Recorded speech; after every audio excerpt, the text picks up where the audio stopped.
নির্যাতনের একটা শাসনের পরে আমরা একটা অভ্যুত্থানের মধ্য দিয়ে একটা সুযোগ পেয়েছি একটা নতুন বাংলাদেশ তৈরি করবার, নতুন বাংলাদেশ নির্মাণ করবার। এই নতুন বাংলাদেশ নির্মাণ করার জন্যে আজকে আমরা সবাই অন্তত একটা বিষয়ে একমত যে আমরা প্রত্যেকটা নাগরিকের সমান অধিকার এখানে প্রতিষ্ঠিত করব। এবং সেই সঙ্গে আজকে আপনারা যারা নিজেদেরকে মনে করছেন যে আপনারা আলাদা ক্ষুদ্র জাতিগোষ্ঠীর সদস্য, আমার ম্যাডাম সবসময় বলেন, আমার নেতাও বলেন যে কখনো এই কথা বলা যাবে না, সংখ্যা লঘিষ্ঠ বা সংখ্যা লঘু, আমরা এ কথা বলা যাবে না। আমরা সবাই বাংলাদেশি, আমাদের অধিকার সকলের সমান। আর নিশ্চয়ই আমরা অতীতে সব সময় সব কাজ করা সম্ভব হয়নি, অতীতে আপনাদের প্রতি সব সময় সুবিচার করা সম্ভব হয়নি, কিন্তু আমি বিশ্বাস করি আমাদের নেতা জনাব তারেক রহমানের নেতৃত্বে যে 31 দফা প্রণয়ন করা হয়েছে, যা বাংলাদেশের ভবিষ্যৎ রাজনীতির মূল চাবিকাঠি, সেই 31 দফার মধ্যে রেইনবো বাংলাদেশের কথা বলা আছে, রেইনবো জাতির কথা বলা আছে।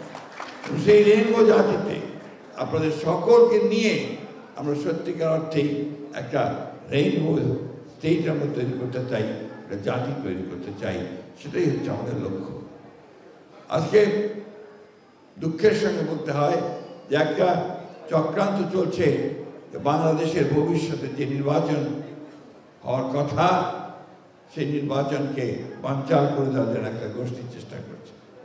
আজকে দুঃখের সঙ্গে বলতে হয় যে একটি উগ্রবাদ, তারা বিভিন্ন রকম উগ্রবাদের কথা বলে মানুষকে বিভক্ত করতে চায়, বিভাজন করতে সৃষ্টি করতে চায়।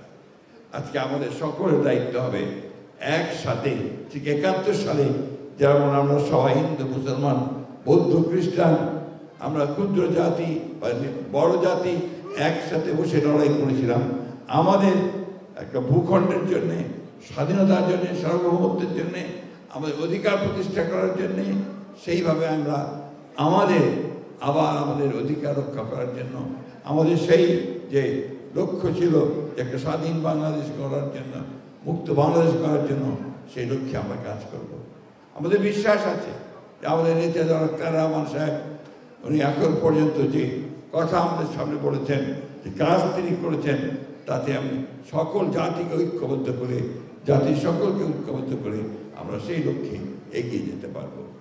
আমি আমাদের দল, বাংলাদেশ জাতীয়তাবাদী দলের পক্ষ থেকে আপনাদেরকে আন্তরিক ধন্যবাদ জানাচ্ছি।